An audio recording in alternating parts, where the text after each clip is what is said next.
Ничего практически не стоит. Смотри, у тебя месячная зарплата самая лоховская какая-нибудь. У тебя еще при этом остается сколько? 10 часов свободного времени каждый день, да, наоборот, в неделю, да. Ну, как минимум. Да, понимаю, да. Ну, да, вот это имеет в виду, стройка кресты. Ну, он тебя понял просто. Да, да, да. Нет, я просто себя немножко защищаю, потому что, да, наоборот, так нет. Либо тебя будут считать полным дураком, просто у меня так, да, либо наоборот. То есть, как бы, либо вообще по боку. Ну, ладно. Да, да, да. Ну, понимаешь, как бы. Поэтому, да, надо распоряжаться. Распоряжаться, да? Ладно, все, ладно, поехали. Ладно. Instagram, the whole business model would just kind of break down. So, this is where Linux devices like this come in. You can think of Linux as the freedom software, in that it's 100% open source. Every line of code on every app on this phone is publicly available. So, companies can't spy on you or abuse your data, because if they did, everyone would be able to see it. And so if you actually take a closer look at this Librem 5, you realize that while yes, its construction does probably resemble a graphical calculator more than it does a modern day flagship, the privacy features are insane. Like, they've not just said that every app on here is open source, but they've actually gone to the extent of only picking components such that the drivers for those components, the kind of bits of software that tell them how to run, are also open source. And for the very few bits for which they absolutely couldn't, the Wi-Fi card and the mobile data modem, they've actually physically separated those pieces from the main circuit board. And that is what these are for. They've given you switches so that the moment you're done with those parts, you can flip the corresponding switch and physically cut off any power going to them. So, when you want to be, you are completely off the grid. Plus, there's also one here to physically disconnect your cameras and your microphone, and you can even actually just whack off the back door to remove the battery. It's been a long time since phones have been able to do that. So, yeah, it's kind of nuts, but privacy is actually only one of the perks of Linux. There's 6 more. 6 more.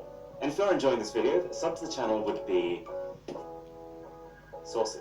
The first perk is that Linux, being a simpler software than full-blown Android, with just fewer services running in the background and simpler animations, has way higher performance with equivalent hardware. Like, even though this thing's powered with a pretty weak chip, most things happen instantaneously. 2, it's stable. Because the code is public, other users can very quickly bug fix problems. Like if Samsung came out with a new Android phone and it had a major bug, you're generally just sitting there waiting for them to update it. With Linux, the power is in the user's hands. It could be done overnight. 3 is that unlike Android and iOS, which are heavy operating systems with massive gigabyte-plus updates that often slow down older devices, the goal here is to have phones that feel just as good, if not better, 8 to 10 years down the line. 4, there is still an app store here, with just about everything on it also open source. You don't have to create 16 different accounts on your phone. You don't have to enter your banking details just to download an app, and there's not a single advert in sight.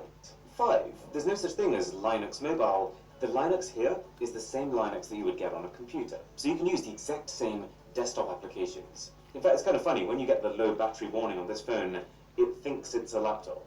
And 6, the final cherry on top is that Linux is built, it thinks it's a laptop.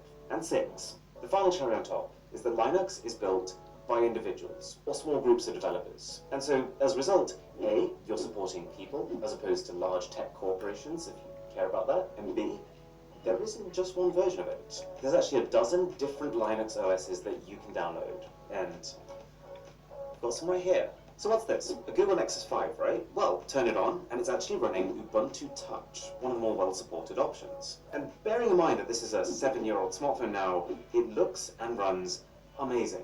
It's got a similar status bar at the top to Android, but with a pretty clever ability to actually access almost every setting without leaving it. It's got a much more robust store too, versus the Librem, and to give you an idea of the responsiveness, this is me turning the screen on and off versus the 2020 iPhone 12 Pro Max. Remember, 7-year-old phone.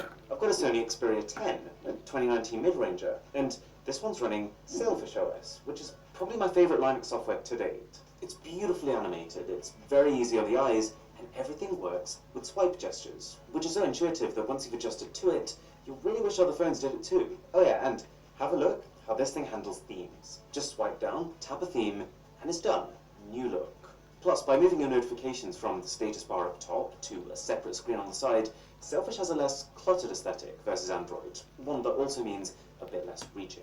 So you get the idea. Linux has stuff going for it. Well, at the same time, it's got 3 problems, and they're not small problems. The first is price. This Librem 5 is $800. Why is it $800, given that it has the components and the build quality of an Android phone that's a quarter of that? Well, it's the cost of being this privacy respecting. See, with almost every one of these ultra high performance but somehow ultra affordable Android phones that come out, there's almost always an ulterior motive. Most of them can only afford to be cheaper because they either bake in adverts or they have contracts with software companies to pre-install their applications, or they're acting as a portal to sign people up to other services from the company. With a Linux phone, the only profit this company is making is at the point of sale. And so, as a customer, you've got to pay for that. 2, choice. You might be wondering, why have I got such random phones to show you Linux, like a Nexus 5 and an Xperia 10? Well, it's because, while you can technically install Linux on just about... I think I said Linux.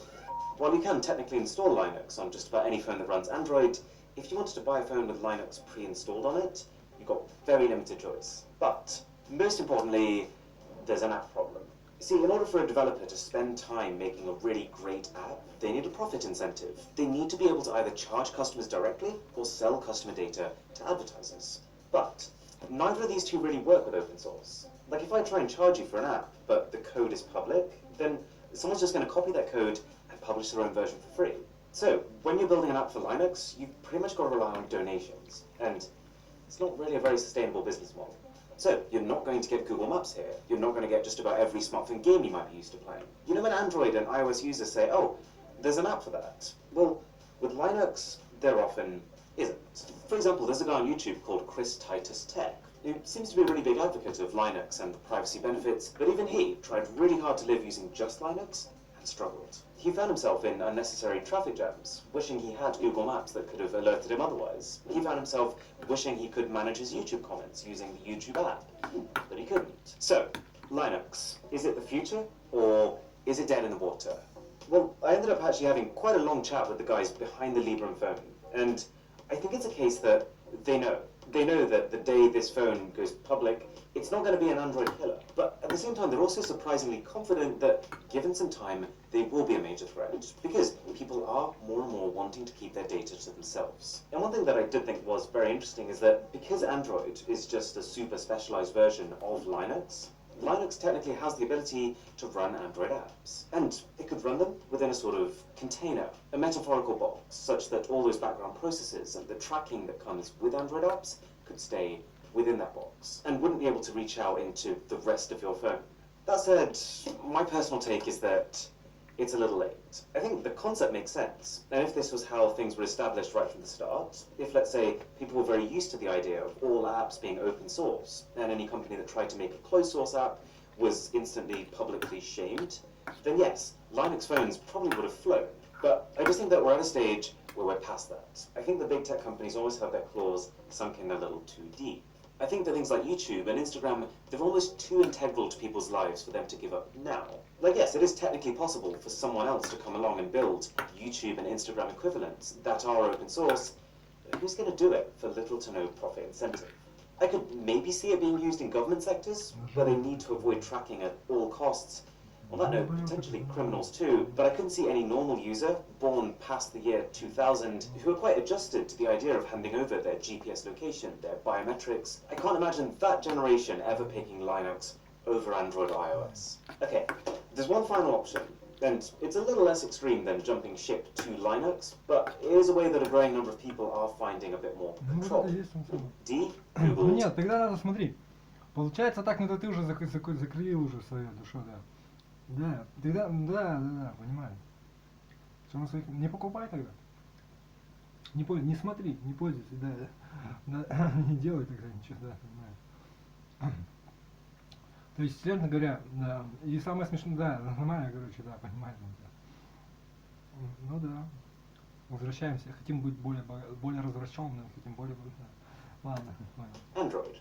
See, if you dial back Android to its very base, it is actually 100% open source. It's called the Android Open Source Project, or AOSP. There's no Google services, there's no data collection at all. All that stuff happens after Google puts their apps in. So I've not used this, but there's actually a pretty highly rated OS out there right now called the EOS. They've taken the AOSP Android, but instead of adding the normal Google apps on top of that, they've added open source alternatives, like Nextcloud instead of Google Drive. And the advantage of doing it this way is that the store here does let you install normal Android apps if you want to, but it'll just pre-scan them and tell you how well those apps protect your privacy.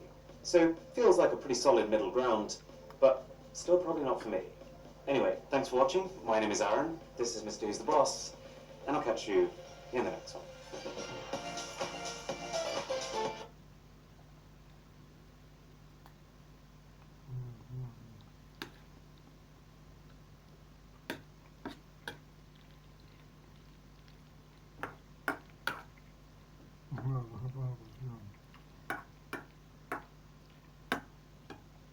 Ну так ведь есть, да, получается?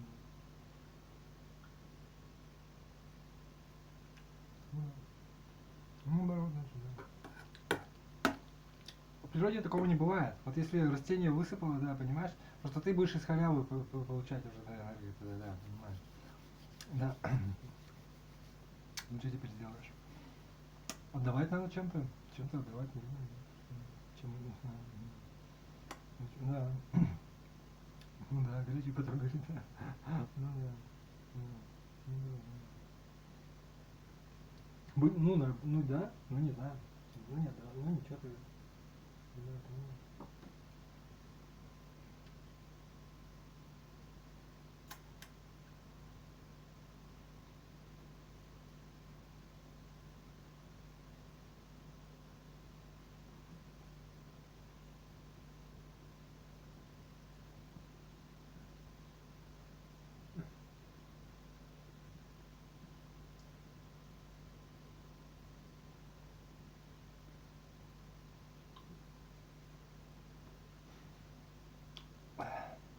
Опять уже полностью.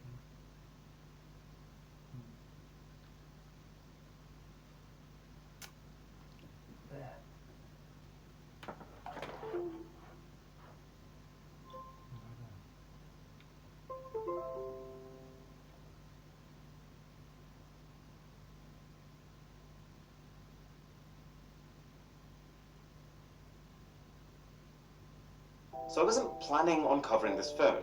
I mean, sure, it has a lot of good things going for it, but I thought, okay, it's just another really good value $300 to $400 phone.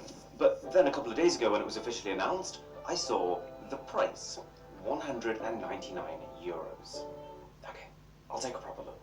As far as the packaging is concerned, there isn't a single indication that you bought anything less than a flagship. It's a weighty box that comes with an insert first, with a couple of manuals and a clear transparent case. You've got a Poco sticker, which is backwards for some reason, then a full sheet of stickers, the smartphone, a USB-C cable, and a pretty hefty charger.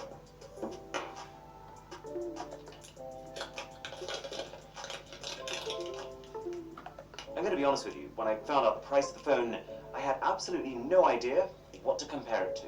Because yes, it does have some obvious caveats, but still, the spec sheet on this phone completely wipes the floor with everything even close to its price range. A 6.6-inch Full HD Plus HDR10 120Hz display, a 5160 mAh battery with powerful 33-watt charging right out of the box, a 64-megapixel quad camera setup, a 20-megapixel front-facing camera, all paired with the new Snapdragon quad camera setup, a 20-megapixel front-facing camera, all paired with the new Snapdragon 732G, which is up to 15% faster than the Snapdragon 730G, which in itself was already an upgrade over the mid-range 730. It's got 6 gigs of RAM, it's got a dual speaker setup, and actually a very capable dual speaker setup, using the normal bottom firing one, but also the 8 setup, upgrade over the mid-range 730. It's got 6 gigs of RAM, it's got a dual speaker setup, and actually a very capable dual speaker setup, using the normal bottom firing one, but also the 8-piece speaker, which actually comes out through the second port above the phone. It's got a headphone jack, it's got a status LED, it's even IP53 splash-proof. Tell me that's not impressive. Tell me that doesn't completely destroy your existing perceptions of value. For some perspective here in the UK, this kind of price buys you a 2020 Samsung Galaxy A21s. And putting these two phones side by side feels a bit like playground bullying. like we have two phones from a different decade, let alone year. And you know what? Even when you're using it, it almost lives up to that hype, that pretext. And you know what? Like we have two phones from a putting these two phones side by side feels a bit like playground bullying. Like we have two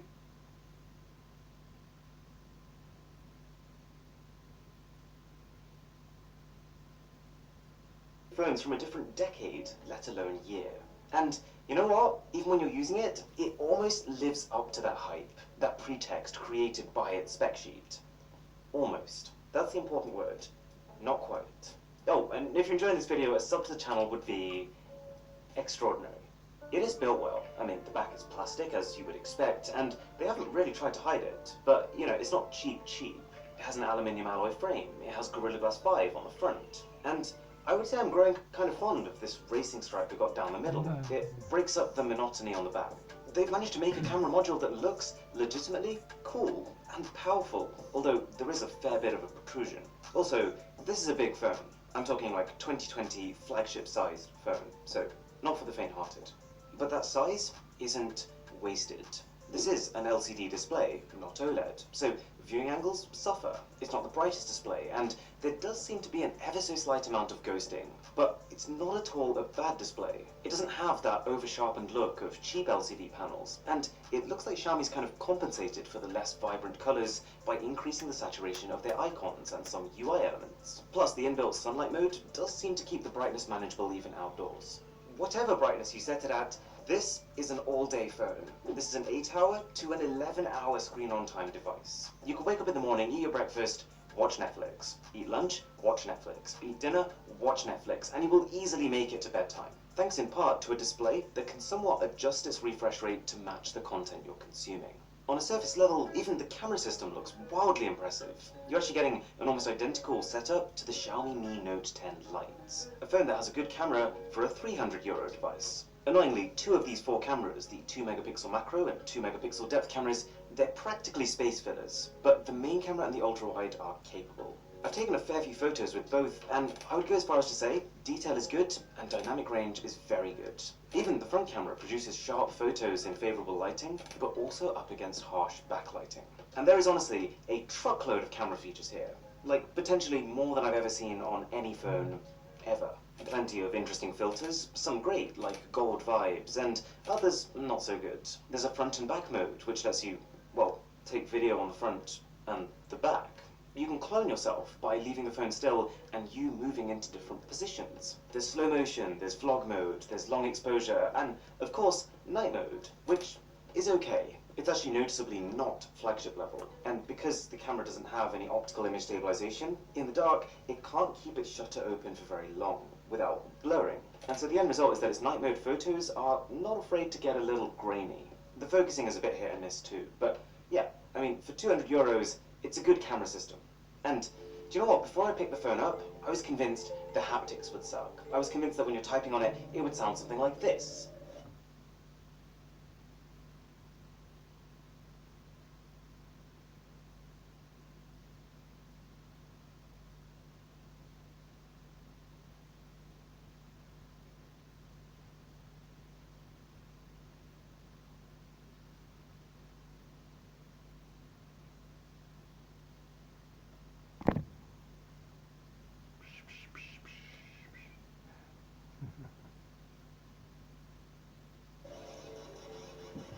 But Poco have put at least some care into making sure this feels nice to use. Typing is firm and responsive. Scrolling to the bottom of the list, you feel some physical impact. And just generally, the MIUI 12 that this runs on is a polished bit of software. What you get here is almost identical to the MIUI 12 seen on Xiaomi's Mi 10 Ultra, but the Poco launcher they use is a little bit lighter and a little bit less animated. But this is where the shadiness starts. I can't help but feel like with this phone in particular, the company have used every trick in the book to basically artificially lower its price. Starting with baking ads right into the software. You see them when you install an app. You see them when you uninstall an app. You even see them in first-party apps that come preloaded on the phone.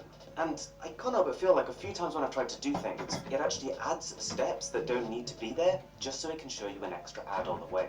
Now, in case it wasn't already clear, I don't like this. It just cheapens the experience, and it feels shady that it wasn't made clear to you. Like, the practice of putting ads into a product, I'm completely fine with. Amazon did it with their Kindle devices to try and bring them to an even more affordable price point. But at least they clearly stated that on the product page. But there's more. 199 euros is the price that Poco is shouting about. It's the price that the media is shouting about. And while you can, right now, get this for 199 euros, this price is specifically a limited run early bird price. At retail, it'll be 30 euros higher. It kind of feels like when they were building this phone, the company did everything they could to try and hit that 199 price point. They realized partway through that they couldn't, but they still tried to find a way to show this number during their presentation. Also, the phone only has 64 gigs of internal storage, which, you know, is not unheard of at this price, but only 44 gigs of it is usable, and if you do want to upgrade to the 128 model, that'll cost you 249 euros, or 269 without the early bird discount. That is an extra 25% over the base model, and you're not even getting any extra RAM. You're literally paying 25% of the value of the phone just for an extra 64 gigs of storage. Thankfully, there is microSD card support, which means I would never really recommend that upper model, but you can tell that the strategy here is to hook people in with 199 and try to funnel them towards actually paying 269. And finally, they're marketing this camera setup as a flagship 64 megapixel quad camera, which although the camera is not bad, is absolutely not true. If you look up the Sony IMX682 used in here, it is not present in a single flagship. This phone doesn't have optical image stabilization, like a flagship, so video quality is fine, but not great, especially on the front. And those two bottom cameras are in no world flagship.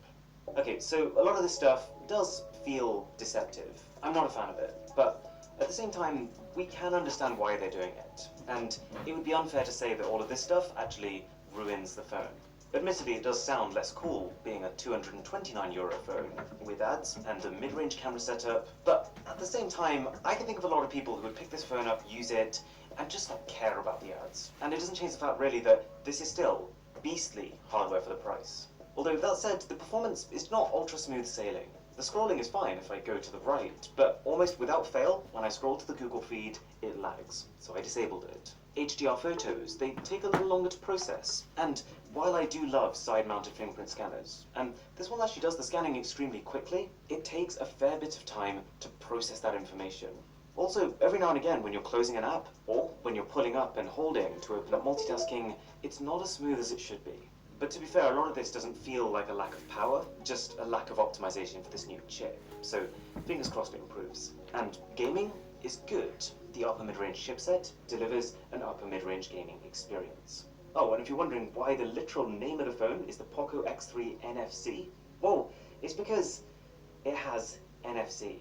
Shocker, I know. It's for things like Google Pay. And it's good to see, but at the same time it's not a particularly rare feature, so it's quite strange to see it in the name of the device.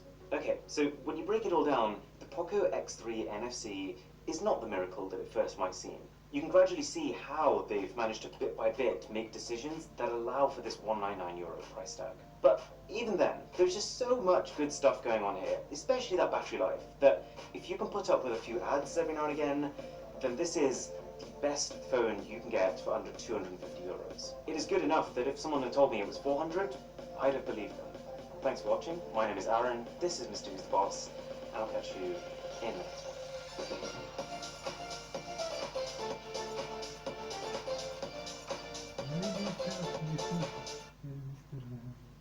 Ой, меня кто-то смотрит. Здравствуйте.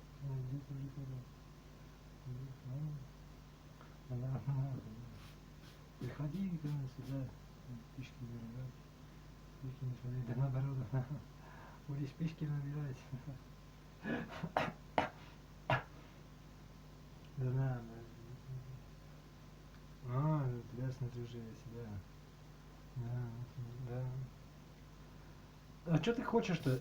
Действуй, да, то есть это нормально? Ну нет, не нормально. Ну не покупай ничего тогда, не дыши вообще, и не живи в жире, не знаю, и вообще не используй вообще ничего.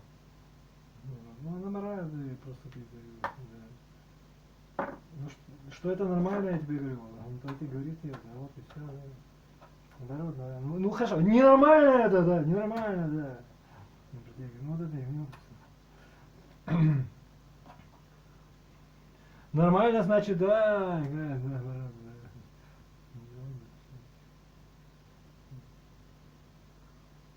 Здоровый. Издевается на нас, что ли? Ну, здорово.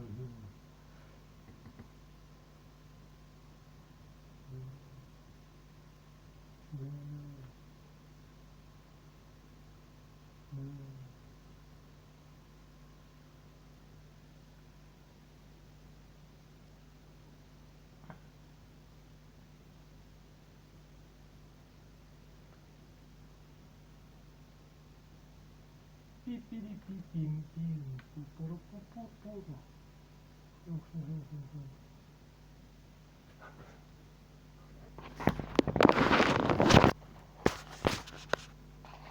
Ладно, сюда.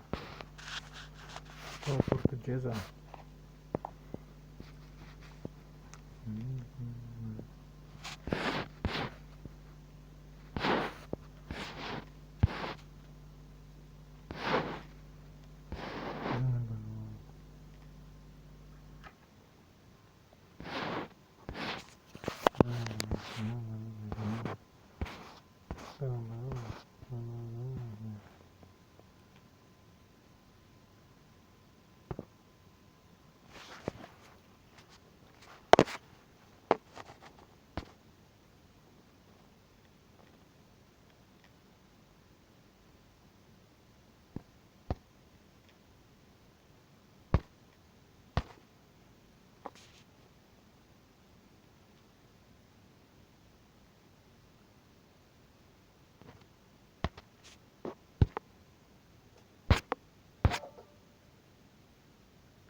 Стиво. Кантонард. Арт. Чия, бай-бай, да не, вот не знаю. Живодер. Вот наоборот, это. Наоборот, да.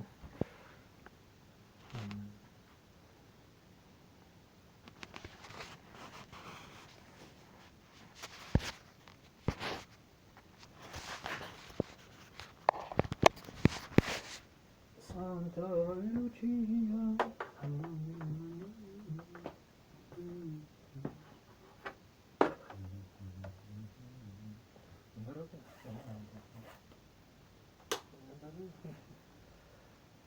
Дай на книжки.